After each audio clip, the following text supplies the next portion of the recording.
Arlo ran a hand across the dusty gears. His workshop, nestled beneath the town's decaying clock tower, was a tomb of time. Each tick and tock was a hammer blow to his soul. He was alone, always alone, with the ghosts of hours. Arlo had dedicated his life to fixing the clock tower, a monument to time, now frozen, like him. But the town above had moved on, forgotten. They didn't care about the intricate dance of cogs and springs. He looked at his calloused fingers. They trembled slightly, years spent winding gears, oiling mechanisms, years spent in silence. His heart, he thought, must be as dry and brittle as an old clock spring. A sudden gust rattled the workshop window. Rain began to fall. Arlo sighed.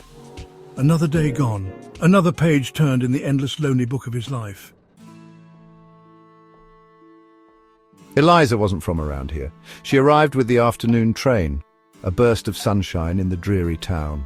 Her eyes, bright and curious, scanned the cobbled streets, finally settling on the looming silhouette of the clock tower. She had heard stories, legends of a reclusive clockmaker, a broken clock, and a time long forgotten. ELIZA, ever the adventurer, felt an irresistible pull towards the mystery. As she walked, the sky began to weep. A fine mist hung in the air, clinging to the crooked rooftops like cobwebs. A light, faint and flickering, emanated from the base of the tower. ELIZA, heart quickening, approached. She peered through the grimy window pane.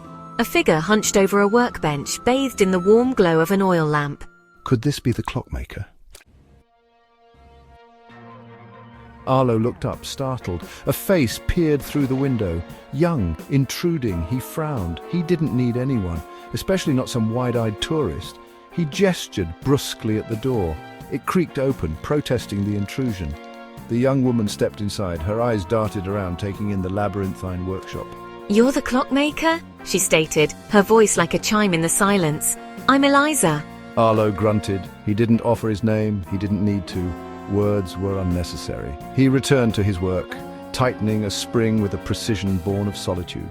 "The clock tower," ELIZA continued, undeterred. "Why is it broken?" Arlo stopped. He looked up at her, his eyes hard. Time, he said, his voice raspy from disuse, waits for no one. Arlo pushed aside a pile of dusty blueprints. They held the key to fixing the clock tower, but he had lost the will. He rummaged through a crate, his fingers brushing against something cold and smooth. He pulled it out. An automaton. An intricate clockwork figure crafted from brass and copper. It was unlike anything he had ever seen. Its craftsmanship was exquisite, almost alive. But its heart, nestled amongst the gears, was a mystery. A human heart, preserved. Still.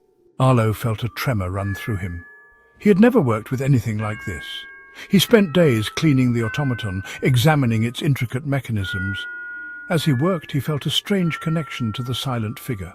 One day, as he tightened a spring, the automaton's chest rose and fell, a single perfect breath. Arlo recoiled, his heart pounding. Was it his imagination, or was the automaton alive?